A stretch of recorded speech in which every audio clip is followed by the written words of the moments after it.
Hey everyone, so I wanted to do a video about Carpenter's pencils. I bought my first ever Carpenter's pencil the other day at the ripe old age of 43. Shocking, I know. And I want to see about sharpening them because I don't really want to have to sharpen it with a knife.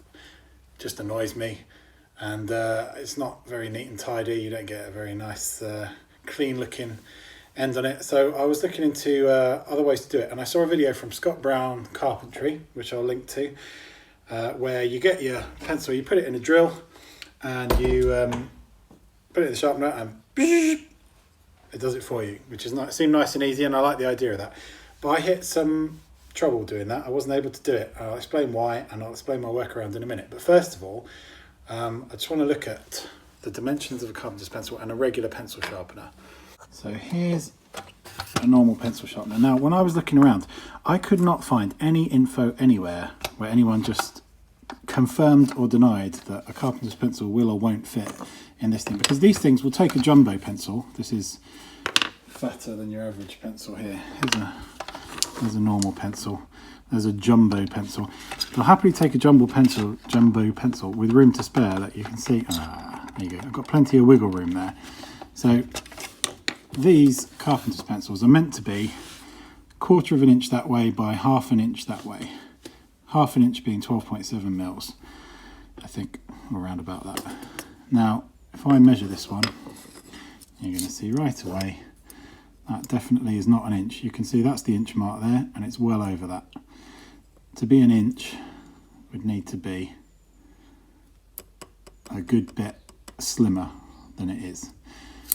So I don't know about other carpenter's pencils, but this one definitely is not a 1/2 inch on that dimension there. So anyway, I'll just confirm for you now, because I didn't find this anywhere online. No, they won't fit in. You can't get it in there.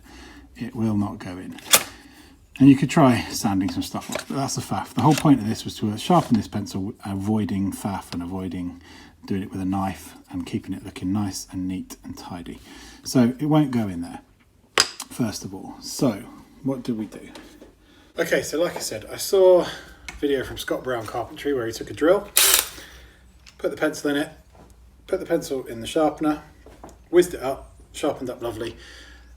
But I hit a problem that didn't work for me. I got very excited, went out, ordered myself spent a whopping £1.59 or 49, I think, £1.49 on a silver line pencil sharpener from eBay.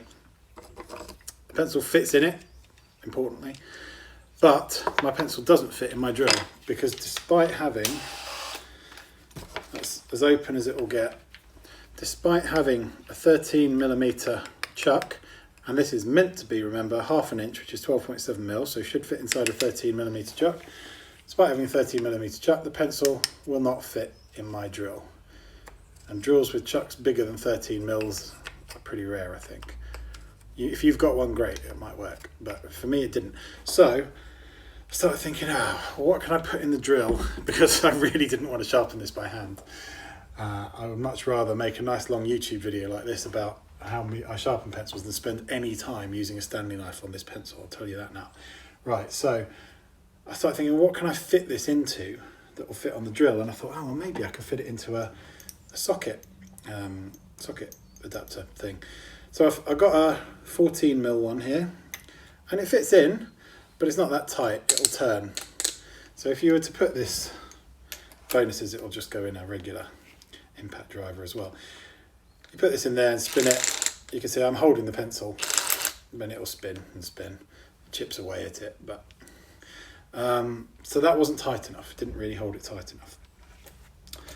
So then I got very sad, and I was like, oh boo-hoo, I'm gonna have to sharpen my pencil with a knife. But no, thankfully, I remembered that I bought this little gizmo off eBay. I think they're called like universal socket adapters, universal wrenches. Just search for universal wrench or universal socket on eBay. You can get them even in a fancy green colour or purple or yellow or whatever you want. You can get them for about, I think I paid about £3 for it, something like that, maybe 4. It wasn't expensive.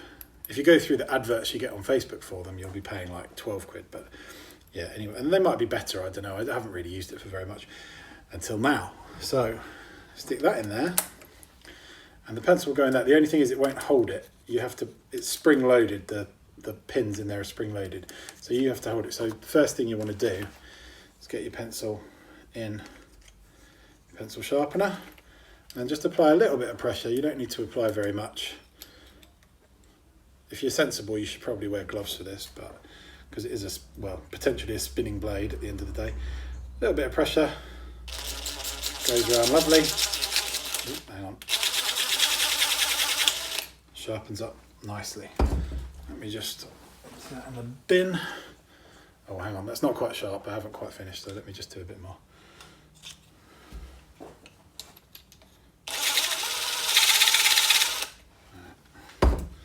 Empty it in the bin. And there you go, nice and neat. Didn't have to use a Stanley knife. Don't know if that's coming out on the video. The only thing is, let me flip the camera around again just to show you. As you can maybe see, with a carpenter's pencil, the idea is that you have a thin side and a fat side, so you can do thin marks with the thin edge and fat marks with the fat edge.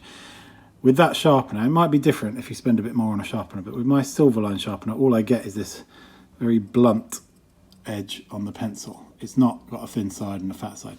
The way you get around that is this particular sharpener has a little abrasive pad here which you can use to make the lead thinner.